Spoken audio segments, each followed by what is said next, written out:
شخص تھا جو کہ بہت زیادہ امیر تھا، بہت زیادہ اثر و رسوخ والا تھا، اور وہ اس مشنری کو گوارا نہیں کر رہا تھا کہ وہ اس کے علاقے میں، اس کے اپنے خطے میں جہاں پر اس کا اثر و رسوخ ہے، وہاں پر آ کر وہ انجیل کی خوشخبری دے۔ اور اس نے اس کے خلاف کافی سارے اقدامات کیے، اور پھر ایک دن ایسا ہوا کہ اس امیر آدمی کی ڈیتھ ہو گئی۔ اب یہ منادی کرنے والا یقینی طور پر اس نے سوچا ہوگا کہ اچھا ہوا کہ اس کی ڈیتھ ہو گئی ہے، اس کی موت واقع ہو گئی ہے، اب میں آرام سے انجیل کی منادی کر سکتا ہوں۔ اور انہوں نے اسے تابوت میں بند کر دیا اور کیلوں سے ٹھوک دیا۔ اور ایسا ہی کیا جاتا ہے کہ ایک لاش کو باکس میں، جسے تابوت کہتے ہیں، بند کر کے اس کے اوپر اس کے کور کو لگا دیا جاتا ہے اور اس کو کیلوں سے ٹھوک دیا جاتا ہے۔ اب یہ شخص جو کہ کافی عمر رسیدہ تھا، یہ بھی وہاں پر گیا، اور اس جنازے میں جب انہوں نے اسے دیکھا، جو کہ اس امیر آدمی کے ساتھ ہی تھے، فیملی تھی، تو انہوں نے کہا کہ تم یہاں پر کیا کر رہے ہو؟ اور اس نے ان سے کہا کہ اس کور کو جو تابوت کے اوپر ہے ہٹا دو۔ وہ اس کی طرف دیکھ کر حیران ہوئے اور کہنے لگے کہ تمہیں معلوم بھی ہے کہ تم کیا کہہ رہے ہو؟ اس نے کہا اسے ہٹا دو۔ اور اس سینئر مشنری نے، جو کہ اس آرگنائزیشن کا سردار تھا، اس نے اس سے کہا کہ اٹھ۔ اور جیسے اس نے اس سے کہا کہ اٹھ، تو وہ آدمی اٹھ کھڑا ہوا، اور وہ آدمی دوبارہ سے زندہ ہو گیا۔ ہاللویہ! اور وہ آدمی اس جگہ سے ہو کر آیا تھا جس کو ہم دوزخ کہتے ہیں، اور جیسے ہی وہ اٹھا تو وہ سینئر مشنری کے قدموں میں گر کر کہنے لگا کہ مجھے بتاؤ کہ میں دوبارہ سے جنم کیسے لے سکتا ہوں مسیح یسوع میں۔ ذرا سوچے، جی ہاں، کہ اس گھر میں کس قدر ماتم چھا گیا ہوگا، شاید 2 دن پہلے یا اس سے بھی پہلے، جب وہ اس بیوہ کا جو بیٹا تھا بیمار تھا، سب لوگ پریشان ہوں گے اور ان کے گھر میں اکٹھے بھی ہوتے ہوں گے، جی ہاں۔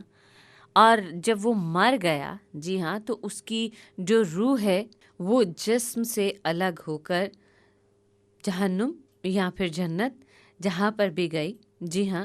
اور کیا ہوا کہ جب اس کو دفنانے کے لیے چارپائی پر ڈال کر لے جا رہے تھے، وہ مکمل طور پر مردہ تھا۔ ہاللویہ! یقینی طور پر ہمیں اس بات پر پورا بھروسہ رکھنے کی ضرورت ہے کہ ہمارا خدا مستقل اور یکساں خدا ہے، جیسا وہ تھا آج بھی ویسا ہی ہے۔ اگر ہم اس کہانی کی بات کریں جو کہ مسیح خداوند کے دور میں واقع ہوئی، جس میں مسیح خداوند نائن کی اس بیوہ کے بیٹے کو زندہ کرتے ہیں، تو اس سے پہلے جو واقعہ بیان کیا جاتا ہے وہ دراصل اس صوبے دار کے غلام کے حوالے سے ہے جو بیمار تھا، اور اس نے مسیح خداوند سے کہا تھا کہ صرف تو کہہ ہی دے تو میرا نوکر شفا پا جائے گا۔ اور یہ اس کے ایمان کا اقرار تھا جو اس نے مسیح خداوند کے سامنے کیا، اور اسی ایمان کی بدولت جو صوبے دار مسیح خداوند پر رکھتا تھا، اس کے غلام کو شفا ملی اور وہ تندرست ہو گیا۔ اور مسیح خداوند نے اس کے ایمان کی یہاں پر تعریف بھی کی، جو اس نے مسیح یسوع کے سامنے، آس پاس موجود لوگوں کے سامنے بڑی دلیری اور بڑی جرأت کے ساتھ بیان کیا۔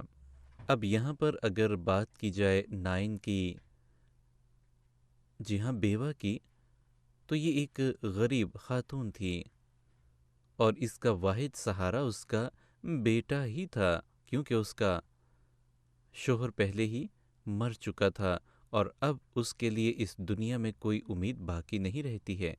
غور کریں کہ ایک طرف سے یہ جنازہ آ رہا ہے جو شہر سے باہر جا رہا ہے، اور دوسری طرف سے مسیح خداوند آ رہے ہیں جو کہ یہاں پر آ رہے ہیں۔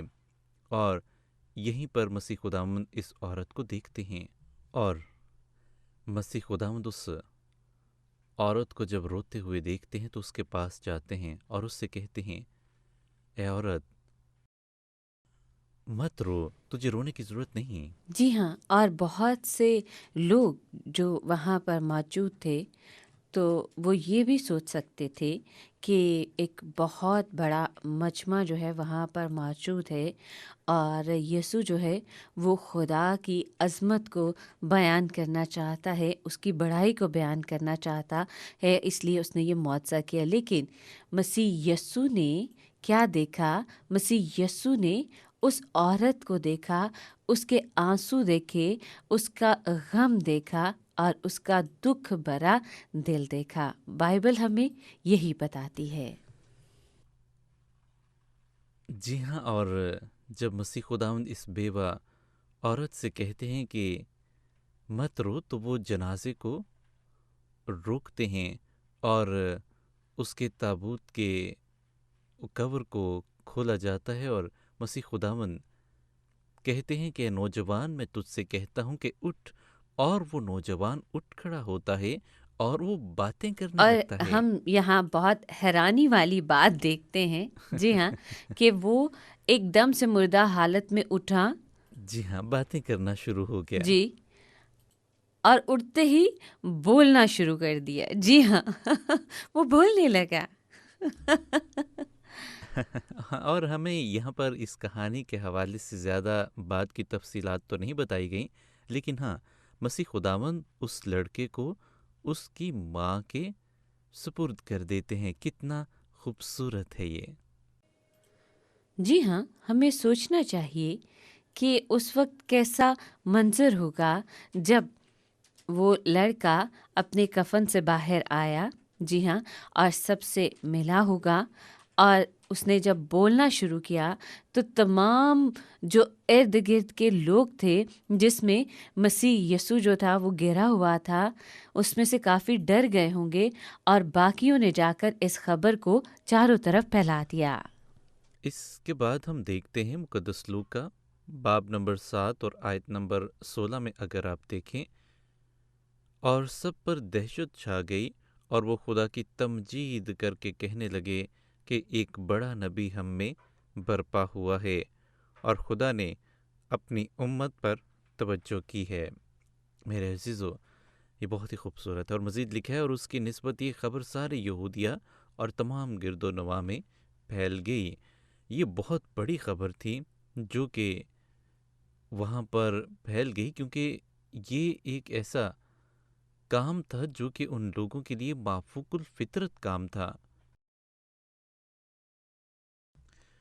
اور ان لوگوں کا یہ ماننا تھا کہ خدا نے ان میں ایک بڑا نبی برپا کیا ہے، ان کے حضور میں خدا کی حضوری آئی ہے، ان کے شہر میں خدا کا مسا آیا ہے۔ آپ بھی اپنی زندگی میں مسیح یسوع کو محسوس کر سکتے ہیں، اسے بھی اپنی زندگی میں آنے کی دعوت دے سکتے ہیں، اور مسیح خداوند بیان کرتے ہیں کہ اس کا پاک روح ہمیں اس قابل بناتا ہے کہ ہم اس کے نقش قدم پر چلتے ہوئے خدا باپ سے ملاقات کریں، خدا باپ کے ساتھ منسلک ہو جائیں، اس کی محبت میں پیوست ہو جائیں، کیونکہ موجودہ دور میں اس کا روح ہی ہماری مدد اور رہنمائی کرتا ہے۔ ایک بات ہمیشہ یاد رکھیں کہ خدا ہمیشہ آپ کے تمام حالات سے، آپ کے ارادوں، آپ کی سوچوں سے، آپ کے خیالات سے واقفیت رکھتا ہے۔ وہ آپ کو بچانا چاہتا ہے، لیکن اس کے لیے آپ کو اپنے ذہن کو تیار کرنا ہوگا، آپ کو اس پر، زندہ خدا پر، یسوع مسیح پر بھروسہ رکھنا ہوگا۔ وہ آپ کی زندگی میں آج بھی معجزہ کر سکتا ہے۔ اگر آپ یہ پروگرام دیکھ رہے ہیں اور آپ مسیح خداوند پر ایمان رکھتے ہیں تو آپ کی زندگی میں آج اسی وقت معجزہ ہو سکتا ہے۔ ابھی بھی دیر نہیں ہوئی ہے۔ یہ پروگرام ہم سب کو، آپ کو ایک موقع دے رہا ہے اپنے آپ میں تبدیلی لانے کا۔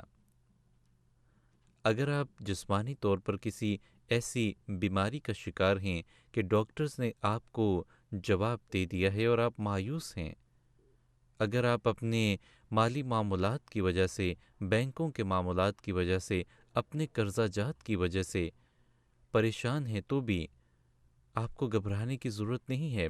اگر آپ اپنے عزیز و اقارب رشتہ داروں کی وجہ سے، عزیزوں کی تلخیوں کی وجہ سے اور ان کے رویوں کی وجہ سے پریشان ہیں، اپنے ساتھ ہونے والی ناانصافیوں سے پریشان ہیں، تو یاد رکھیں کہ خداوند ہمارا خدا معجزات کا خدا ہے۔ اس کے لیے کچھ بھی کبھی بھی ناممکن نہیں ہے۔ وہ ایمانداروں کی زندگی میں کثرت سے معجزات کرتا ہے اور ان کو برکت بخشتا ہے، اور آج اگر آپ یقین رکھیں گے تو وہ آپ کی زندگی میں بھی معجزات کو برپا کرے گا۔ وہ آپ کو بھی تسلی اور تشفی اور خوشی اور اطمینان بخشے گا۔ وہ آپ کی زندگی کو بھی اثر نو تبدیل کر دے گا۔ وہ آپ کو ایک نیا مخلوق بنا دے گا جس میں تاریکی نہیں ہوگی، گناہ نہیں ہوگا، بلکہ پاکیزگی اور نور سے منور ہوں گے۔ میرے عزیزو، یہ پروگرام آپ کو بہت اہم موقع دے رہا ہے تبدیلی کا، اپنے آپ کو مسیح یسوع کے سپرد کرنے کا، مسیح یسوع کو دل سے قبول کرنے کا۔ ممکن ہے کہ آپ بہت عرصے سے خدمت میں ہوں یا بہت عرصے سے مسیحی ہوں، لیکن اگر آپ نے اپنے دل میں مسیح خداوند کو محسوس نہیں کیا ہے تو یہ سب بیکار ہے۔ اگر آپ نے اپنی روح میں خدا کے مسا کو محسوس نہیں کیا ہے تو آپ صرف وقت ضائع کر رہے ہیں۔ 3 باتیں ہمیشہ یاد رکھیں۔ مسیح خداوند بیان کرتے ہیں کہ اگر کوئی مجھ سے پیار کرتا ہے تو میرے حکموں پر عمل کرے۔ مسیح خداوند کے احکامات پر عمل کرنا ہی اس بات کا ثبوت ہے کہ ہم مسیح یسوع سے پیار کرتے ہیں۔ دوسری اہم بات یہ ہے کہ جب آپ کے دل میں خدا کا کلام آتا ہے تو اسے اپنے تک محدود نہ رکھیں، بلکہ اس کو دوسروں کے ساتھ بھی جتنا ہو سکے، جس طریقے سے ہو سکے شیئر کریں۔ آج کل ہمارے پاس بہت سے ذریعے موجود ہیں۔ کلام خدا ہم پر حقیقت ظاہر کرتا ہے، اور تیسری بات بھی یہ ہے کہ ہم اس کے کلام کو روح کے ساتھ پڑھیں، اس کے کلام کو دھیان و گیان کے ساتھ پڑھیں، سمجھ بوجھ کے ساتھ پڑھیں۔ کبھی کچھ اگر آپ کو زندگی میں پرابلم ہے، کوئی مسئلہ ہے، آپ خدا کی مرضی جاننا چاہتے ہیں تو خدا کے کلام کو پڑھیں۔ آپ کو اس میں اپنی زندگی کے ہر مسئلے کا حل ملے گا، آپ کو اس میں ہر دور کے لیے رہنمائی ملے گی۔ آپ خدا کے کلام سے اپنی زندگی کی راہوں کو مکمل طور پر درست سمت میں گامزن کر سکتے ہیں۔ آئیے ہم سب مل کر خدا کے پیار کے لیے، اس کے رحم کے لیے اور آپ کی زندگی میں آنے والی تبدیلی کے لیے، معجزات کو رسیو کرنے کے لیے پورے دل سے خدا سے دعا کریں۔ اے آسمانی باپ، تو جو ہر وقت ہمارے ساتھ ہے، اے آسمانی باپ، تو جو ہمارے ساتھ ہے، ہر اور ہماری وقت فکر کرتا ہے، ہماری فکر کرتا ہے، اے آسمانی باپ، اے آسمانی باپ، آج ہم اپنے دکھی دلوں کو، آج ہم اپنے دکھی دلوں پریشان کو حال تیرے سامنے دلوں کو تیرے سامنے لے کر آتے ہیں، تیرے حضور لے اپنے کر آتے ہیں، تیرے حضور دکھی دلوں کو اپنے رکھتے ہیں۔ دکھی دلوں کو رکھتے ہیں۔ تو ہمارے دکھوں پر، ہماری تو ہمارے دکھوں پر، ہماری پریشانیوں پر نظر کر پیارے خداوند، پریشانیوں پر نظر کر پیارے خداوند، ہمارے آنسوؤں کو ہمارے دیکھ آنسوؤں کو دیکھ اور ان کو رائیگاں نہ جانے دے۔ اور ان کو رائے گاہ نہ جانے دے۔ جس طرح اے خداوند تو جس نے طرح پیارے خداوند اس بیوہ تو کی نے اس بیوہ کی پریشانی کو دیکھ کر، دیکھ اس کے آنسوؤں کر، کو دیکھ اس کے کر آنسوؤں کو دیکھ کر اسے خوشی بخشی، اسی اسے طرح خوشی بخشی ہے۔ اسی تو طرح ہمارے سے دلوں کو بھی تو دیکھ ہمارے اور ہمیں بھی دلوں کو دیکھ اور ان ہمیں تمام بھی دکھوں سے، ان ان تمام تمام دکھوں سے، پریشانیوں ان سے تمام تر پریشانیوں سے رہائی بخش دے رہائی بخش دے اور ابدی اور ابدی خوشی خوشی عنایت کر دے۔ عنایت کر دے۔ اے باپ باپ آسمانی، آسمانی ہم پر اپنا رحم اپنا برسا دے، رحم برسا دے، کیونکہ تو کیونکہ تو رحیم خدا ہے، خدا ہے۔